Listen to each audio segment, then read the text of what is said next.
Friends ఏం చేస్తున్నారు? ఇవాళ రెసిపీ గోధుమ పిండితో చిప్స్ అయితే చేస్తున్నాను. ఎలా చేసుకోవాలో చూపిస్తాను. ప్రాసెస్ అయితే చూసేయండి. ముందుగా ఒక బౌల్ తీసుకుని దాంట్లోకి 2 కప్స్ గోధుమ పిండిని యాడ్ చేసుకుని, అలాగే 2 స్పూన్స్ సాల్ట్ని కూడా యాడ్ చేసుకుని, అలాగే 1 స్పూన్ పచ్చికారం అయితే యాడ్ చేసుకున్నాను నేను.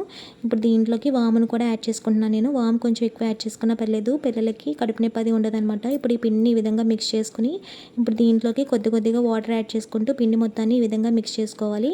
దీంట్లో కొంచెం నేను ఆయిల్ వేసుకున్నాను, కావాలంటే బటర్ కూడా యాడ్ చేసుకోవచ్చు. ఇప్పుడు ఈ పిండిని ముద్దలా చేసుకుని, ఇప్పుడు కొంచెంగా పిండి తీసుకుని ఇలాగ చపాతీలాగా పలుచగా అయితే చేసుకోవాలన్నమాట.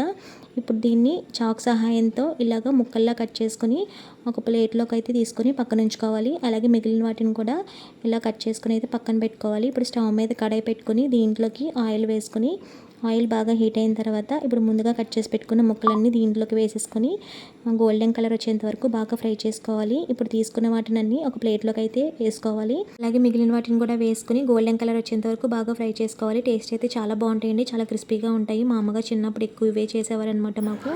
ఇది పిల్లలకి స్నాక్స్లో చేసి పెడితే చాలా ఇష్టంగా తింటారనమాట. చాలా బాగుంటాయి కూడా, చాలా క్రిస్పీగా వచ్చాయి. ఒకసారి మీరు కూడా ట్రై చేసిన కామెంట్స్లో చెప్పండి. వీడియో నచ్చితే కనుక like, share and subscribe. Please comment, subscribe చేసుకోండి.